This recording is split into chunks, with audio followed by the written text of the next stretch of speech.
ದಯಮಾಡಿ ನಿಮ್ಮೆಲ್ಲರಲ್ಲೂ ಕೈ ಜೋಡಿಸಿ ಮನವಿಯನ್ನು ಮಾಡ್ತೇನೆ. ತುಂಬ ಜನ ಹಿರಿಯಕರು, ಶಾಸಕರು, ಮಾಜಿ ಶಾಸಕರು ಇವತ್ತಿಲ್ಲಿದ್ದೀರಣ್ಣ. ನಿಮ್ಮ ಮಗನ ವಯಸ್ಸಿನವನು ನಾನು.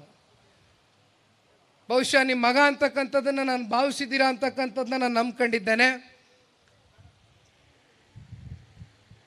ಇವತ್ತು ಈ ಒಂದು ಪಕ್ಷವನ್ನು ಕಟ್ಟಬೇಕಾಗಿದೆ. ಸನ್ಮಾನ್ಯ ಕುಮಾರಣ್ಣ ಅವರು ನವದೆಹಲಿಗೆ ಹೋಗಿದ್ದಾರೆ, ಕೇಂದ್ರದ ಸಚಿವರಾಗಿದ್ದಾರೆ, ರಾಜ್ಯವನ್ನು ಪ್ರತಿನಿಧಿಸ್ತಾ ಇದ್ದಾರೆ. ಉಕ್ಕು ಮತ್ತು ಬೃಹತ್ ಕೈಗಾರಿಕೆ ಇಲಾಖೆಯನ್ನು ಇವತ್ತು ಈ ದೇಶದಲ್ಲಿ ಇವತ್ತು RINL ಅಂತಕ್ಕಂಥ ಸ್ಟೀಲ್ ಪ್ಲ್ಯಾಂಟ್, ವೈಜಾಗ್ನ ಸ್ಟೀಲ್ ಪ್ಲ್ಯಾಂಟು 1 ಲಕ್ಷ ಇವತ್ತು ಬೆಲೆ ಬಾಳ್ತಕ್ಕಂಥ ಅಸೆಟ್ ವ್ಯಾಲ್ಯೂ ಇರ್ತಕ್ಕಂಥ ಆ ಸ್ಟೀಲ್ ಪ್ಲ್ಯಾಂಟ್ನ ಕೇವಲ 10,000 ಕೋಟಿಗೆ ಇವತ್ತು ಅದನ್ನು ಮಾರಾಟ ಮಾಡಲಿಕ್ಕೆ ಹೊರಟಿದ್ರು.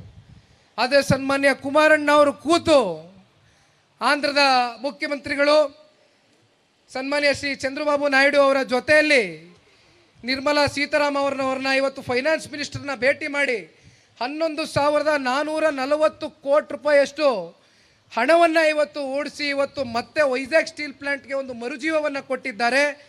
ಅದರಿಂದ ಇವತ್ತು ಸಾಕಷ್ಟು ಜನ ಇವತ್ತು ಕುಟುಂಬಗಳು ಅದರಿಂದ ಬದುಕ್ತಾ ಇದ್ದಾರೆ.